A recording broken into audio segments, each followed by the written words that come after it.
Hey, what's happening, everybody? It's your old pal Mr. Butter coming back at you, and I want to get into a pair of kicks today that I have been super pumped about. I'm talking about the Jordan 1 High 85s in the Georgetown colorway. Ever since I first saw pictures of them, I knew it was a pair that I wanted, so I grabbed a pair early off of Goat, and I can't wait to look at them with y'all. If you're into kicks and you feel like hanging out, then hit that subscribe button. Let's look at these Jordan 1 85s in the Georgetown colorway.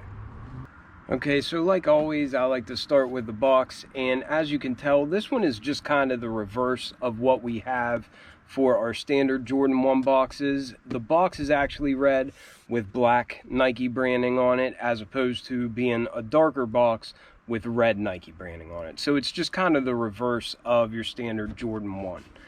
Also, a little difference is that the paper that it has is this really thin, almost transparent paper that has the Jordan Wings logo along with 23 and then the Jumpman in red. And then inside of that, each shoe was individually wrapped. The tag reads Air Jordan 1 High 85, and the colors are College Navy and Summit White.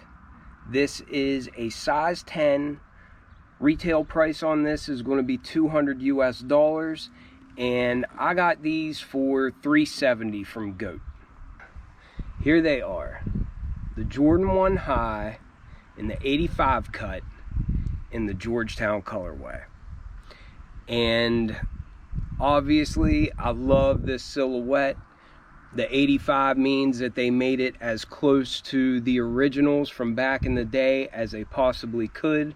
So the shape's a little bit different of a lot of these overlays. The materials are a little bit different, and we'll get into that.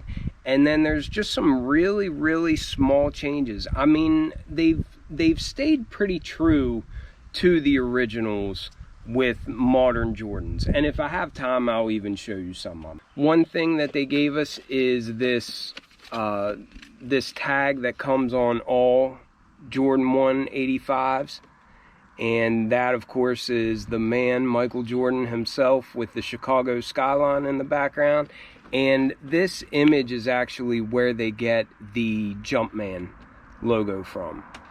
But then inside of that booklet, it just talks about some of the tech in the shoe, that sort of thing. It reminds me of what we get on Forum 84s. And along with that, they also gave us a spare pair of flat navy blue laces. But in the shoes, they gave us some flat gray laces. And I think either one would look good. Actually, my buddy Party Timothy, he's got a YouTube channel. Check it out. I'll put a link in the description, but he put sail laces in, and it looks really good. But he actually did a comparison of this 85 cut to an original 85 Jordan 1, and I found that really interesting. So I'll link that down in the description. Be sure to check that out. So my immediate feeling with these, and I've just got to be honest with you, and I'm not here to you know, offend anybody or anything like that, but like I said before, I paid resale prices for these, and I got these a couple of days ago, and I've been thinking about, you know, the video, and I've been taking my time looking at them and that sort of thing. But I gotta be honest with you, because if I'm not honest, then I'm just some middle-aged guy on here rambling about shoes. But my initial thought is just that I definitely overpaid for these. I think they're cool looking, but do they have that wow factor that I was hoping for? Not for me. Not $370 worth of wow factor. And to put it into perspective, I paid the exact same price for my Alma Meniere Jordan 1s. And now those, I feel like it's something new, it's something fresh, and I love the Alma Meniere collabs, and just, I feel like it's something way different than anything else that I have.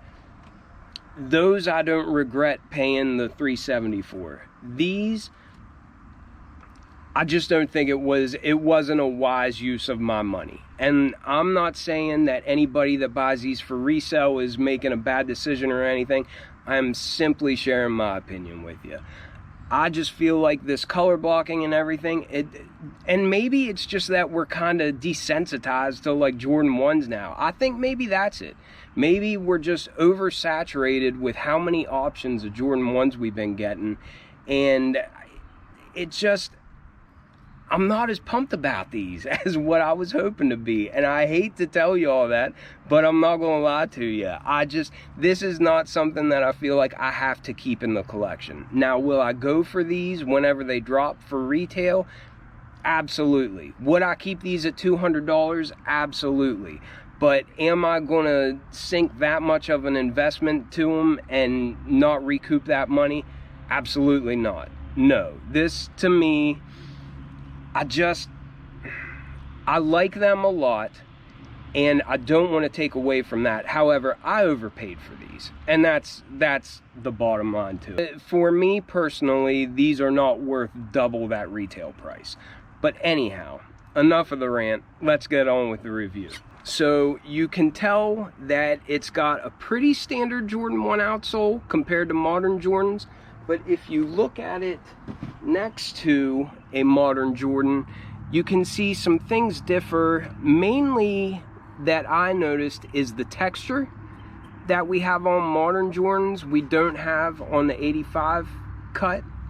And also the stars on the front of the modern Jordan are a lot further apart than what the stars are on the 85 cut. Those were the two main differences to me, and as you can tell, they stayed pretty true to the original here.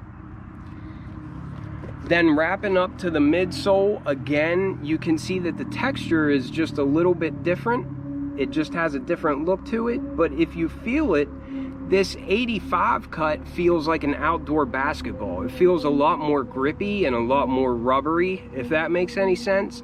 And also the shape of this, you can tell it has a gradual little slope here, and it comes up towards the back, whereas the modern Jordan, it's a lot more consistent the whole way back, if that makes sense.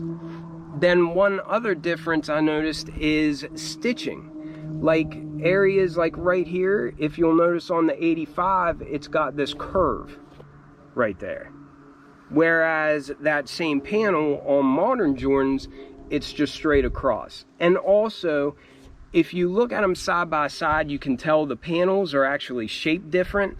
I think a lot of them on the 85 just have a little bit like chubbier of an appearance, if that makes any sense. But then the other thing that I really noticed is just this Wings logo. On the 85, it's like raised up, and it doesn't have a trademark emblem right here. It doesn't have that TM. Whereas on modern Jordans, for the most part, it's like a stamp in there, and it's down below the surface, and it does have a little TM there for trademark. So hopefully you can see that too. But that was just a couple of things I noticed. But then finishing with the review, up from that bright white midsole, you've just got all these overlays of a thick blue leather. It's very smooth. It's not soft, it's not real buttery or anything, but I feel like it'll hold up a long time. It's definitely good quality. I'm not trying to take anything away from it, but it doesn't have that feeling of like, oh, this is the best leather I ever felt. It feels like it's built to last, if that makes any sense. And you can tell that the panels are just really, really thick, but it's all smooth blue leather for all the overlays, including the swoosh and going back around the heel. And then the base is just this smooth gray leather, and it feels a lot of the same, just kind of stiff, really heavy grade, but you see it on the side panels and then along the back as well. The tongue has a standard Jordan tongue feel, but it has this aged look. It's kind of like a cream or antique white color. And then the piping going around it is bright white, and you can see it's got a white tag with some navy blue Nike Air labeling on it. And then the insole is another area that's a lot different, if you can see that. But anyhow, that's a quick look at the shoe.